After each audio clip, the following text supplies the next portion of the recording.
Ya kita itu eh, jelas tidak di depan, jelas kan tidak di paling depan.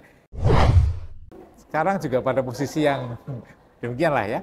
Tetapi dari sisi pelayanan daerah, sistem sentralisasi secara nasional itu boleh dicontoh oleh Indonesia.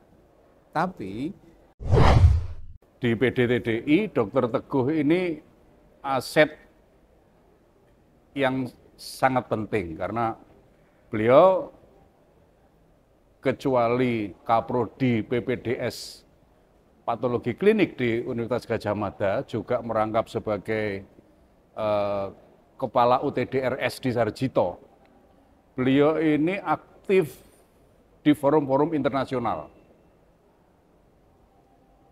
Komentarnya bagaimana, Dr. Teguh?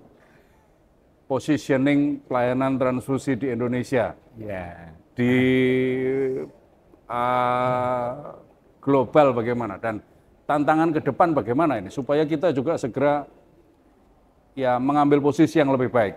ya terima kasih Dokter Titis. Jadi kalau ya alhamdulillah kebetulan saya berkesempatan gitu ya, untuk mengikuti beberapa kegiatan yang sifatnya regional ataupun global gitu ya. Kalau pertanyaan tadi ya, kalau menurut saya ya kita itu jelas tidak di depan, jelas kan tidak di paling depan.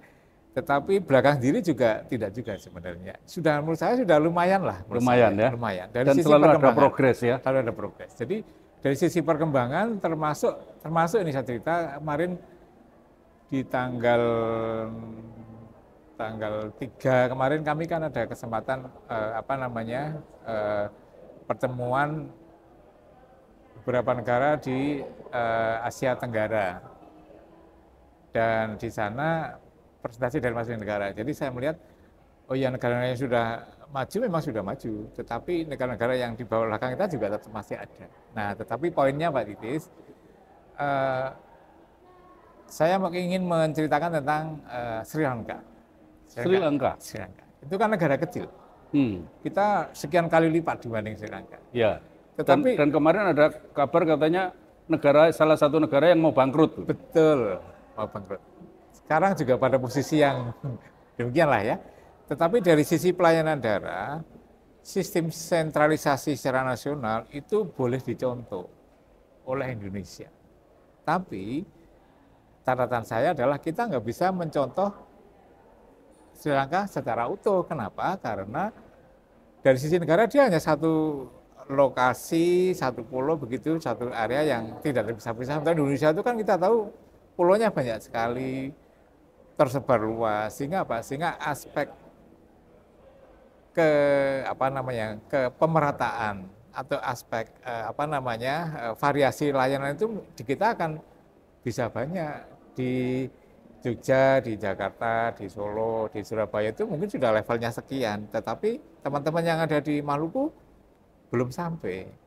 Tetapi sebagai sebuah perkembangan layanan transfusi secara nasional, ini sebuah prestasi bahwa kita berkembang juga. Saya sangat apresiasi juga teman-teman yang ada di UTD, yang ada di bandara yang juga mengikuti perkembangan secara global. Dari sisi teknologi lah katakanlah ya, sisi teknologi, kemudian sisi kemampuan kapasitas tenaga juga Pak Titis. Karena apa? Karena saya melihat di beberapa negara juga ternyata masih ada problem yang tidak kalah rumit juga dengan kita sebenarnya. Tetapi saya mencatat bahwa dari sisi safety, dari sisi quality Indonesia menurut saya ya sudah lumayan lah Pak Titis.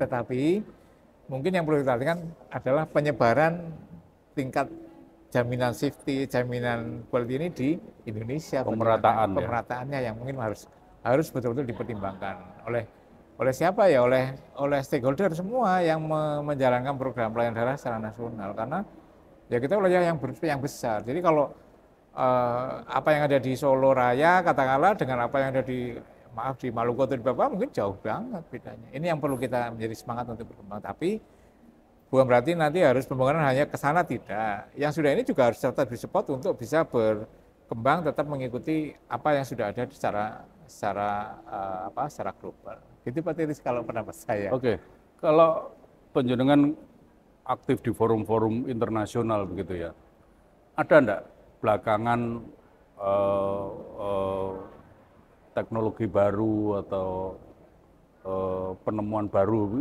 kira-kira Pak? Ya, menurut saya nanti isu yang ke depan, isu menurut saya ya Pak Titis, isu ke depan bagi kita adalah satu tentang apa namanya, tentang safety, keamanan darah. Jadi di beberapa negara Safety, patient safety atau presentasi secara umum, tetapi juga yang khususnya saya bahas pertama safety komponen. Apa yang sudah kita kerjakan sekarang, screening kita kerjakan itu kan sudah mengacu ke PMK kita. PMK juga mengacu ke guideline-nya WHO 2009. Tetapi di beberapa negara lain yang sudah maju, mereka sudah mengembangkan teknologinya. NAT sudah. Nah kita kan di Indonesia mungkin sekarang baru 25 ya Pak Titis ya, 25 UTD yang sudah mengerjakan NAT. ya, Rasanya ini kan harus di-extend, harus ditambah lagi berarti yang mampu. Yang kedua dari sisi, sekarang ada istilah PI, Pathogen Inactivation, atau kadang disebut sebagai PRT, Pathogen Reduction Technology. Teknologi ini adalah teknologi yang dipakai selama ini khususnya untuk bidang fraksionasi. Tetapi sekarang sudah mulai diaplikasikan di bidang transfusi. Artinya bahwa teknologi ini memang teknologi tambahan yang bisa meningkatkan proses pengamanan produk darah itu sendiri. Itu satu Pak Ardi situ. Yang kedua menurut saya adalah nanti tentang penggolongan darah. Bahwa apa yang kita kerjakan selama ini hari-hari penggolongan darah ABO dan Rhesus D, rasanya dalam tahun-tahun dekat ini akan kita rasakan akan tidak cukup. Kita harus akan melanjut ke apa yang kita sebut sebagai extended phenotyping. Penggolongan darah tidak hanya ABO, Rhesus D, tetapi tambah nanti ada mungkin Rhesus yang lain, Rhesus C misalnya, Rhesus E, mungkin KEL, mungkin yang lainnya termasuk ternyata di beberapa negara di sekitar kita sudah memulai dengan Milton Burger golongan darahnya, kemudian juga beberapa penggolongan darah yang lain. Itu yang mungkin harus kita perhatikan, Mbak Titi. Kemudian yang terakhir, yang ketiga mungkin tentang safety dari sisi keseluruhan. Kenapa? Karena apa yang dikerjakan oleh teman-teman di UTD itu kan bagian yang sangat penting dari tidak hanya safety komponen darah, tapi safety pasien, itu yang disampaikan Pak Titi tadi, safety pasien secara keseluruhan, itu bagian yang tidak bisa dipisahkan. Makanya nanti akan ada program Hemovigilance, saya kira implementasi harus segera diimplementasikan. Hemovigilance harus diimplementasikan karena di negara-negara kita di Asia Tenggara itu sudah pada jalan. Kita harus jalan dan kemudian kita akan masuk ke organisasi yang lebih global.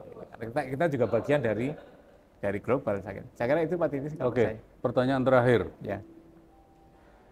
Kita kayaknya kemarin ada, menurut saya lompatan, program plasma fraksionasi. Bisa cerita enggak? Itu bagaimana, sejauh mana, prospek ke depan bagaimana? Oke. Ya. Program ini program nasional.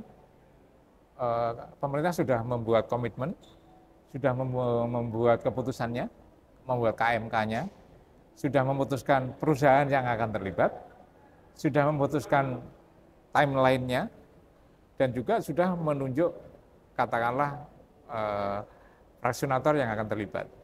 Dan ke depan tujuan akhirnya adalah national fractionator. Jadi bukan lagi plasmanya itu kita kirim keluar, produknya kita masuk ke kita, tetapi kita harapannya memiliki pabrik sendiri di Indonesia. Konsennya kemana? Konsennya adalah bahwa fakta sekarang Indonesia itu merupakan importer 100% produk obat derivat plasma, albumin, IVIG, faktor 8. Kita 100% import, 100%, sudah sekian puluh tahun. Negara dengan status 100% import itu negara yang tidak kuat. Negara yang saya itu kondisinya itu ya misalnya apa? Kita impor dari mana sekarang terbanyak? Dari Amerika. Kalau Amerika embargo kita, pasien kita mau diberi apa? Enggak ada. Itu risikonya sangat besar. Kalau pasar kemudian harganya naik tinggi, kita nggak bisa beli, kasihan pasien-pasien kita yang memang butuh itu secara rutin misalnya. Jadi saya kira ini kebijakan nasional yang meningkatkan istilah kerennya apa Pak Titis? Resiliensi apa apalah katanya begitu ya, katanya Nah. ini program nasional dan saya kira semuanya harus mendukung karena salah satu pendukung utama program ini ya teman-teman di Unit Transfusi Darah. Itu Pak Titis. Oke, terima kasih. Saya kira ini pembicaraan kita daging semua ini. Terima kasih Pak Teguh.